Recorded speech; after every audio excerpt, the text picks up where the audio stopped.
In this session, you'll learn how to depart from a dock by using your personal watercraft's shift, throttle, and steering, giving consideration to wind and current, and maintaining a proper lookout throughout all activities. And you'll learn how to depart from a shoreline without damaging the propulsion unit and by avoiding obstructions and activities in that area. What problems are we trying to avoid? Failing to look out for other boats and other environmental factors prior to getting underway. Not connecting your engine shutoff switch lanyard or doing so incorrectly. When leaving a shoreline, causing passengers to fall while boarding the personal watercraft. Allowing the PWC to make contact with the bottom or objects, for example by attempting to depart in reverse. When leaving a dock, having lines snag or get tangled in the impeller. Not shifting cleanly and smoothly into forward or reverse, and not realizing that being in gear is required to have steering control of the PWC. So, how do we do it right? When departing from the shoreline, if possible, point the watercraft away from the shore to avoid departing in reverse from the shoreline, which will pull the PWC down into the water and may cause it to strike bottom or pull sand or mud into the impeller. Get yourself and others on board without injury. Perform a 360-degree full-circle scan for boats and other potential hazards. Also, recheck environmental factors including wind and current prior to getting underway. Attach the engine shutoff switch lanyard.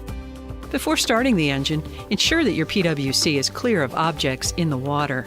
Take in any securing lines or anchors. Slowly advance from the shore watching for other boats or obstructions, using intermittent throttle control to keep to idle speed. Remember that to turn the PWC, you must be in forward or reverse. The watercraft will not turn while in neutral. When in deep water, shift smoothly to forward and turn the PWC toward a safe route at a no-wake speed. When docked, if the wind or current is pushing your PWC off the dock, start your engine in the proper manner. Untie and cast off lines. Let the PWC drift away from the dock and proceed in forward at idle speed to clear the dock area. If there is little or no wind, turn the handlebars to slowly back away from the dock. The PWC will pivot, but the narrower bow will have more clearance. When clear, shift into neutral, straighten the handlebars, and shift smoothly into forward at idle speed to proceed away from the dock. If the wind or current is pushing your PWC onto the dock, start your engine and turn the handlebars toward the dock and smoothly shift into forward gear.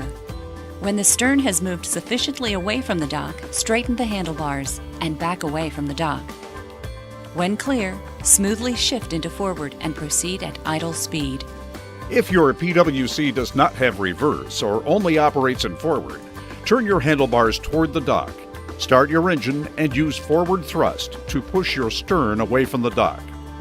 Ensure that the stern has moved sufficiently away from the dock to enable shifting into neutral or turning the engine off.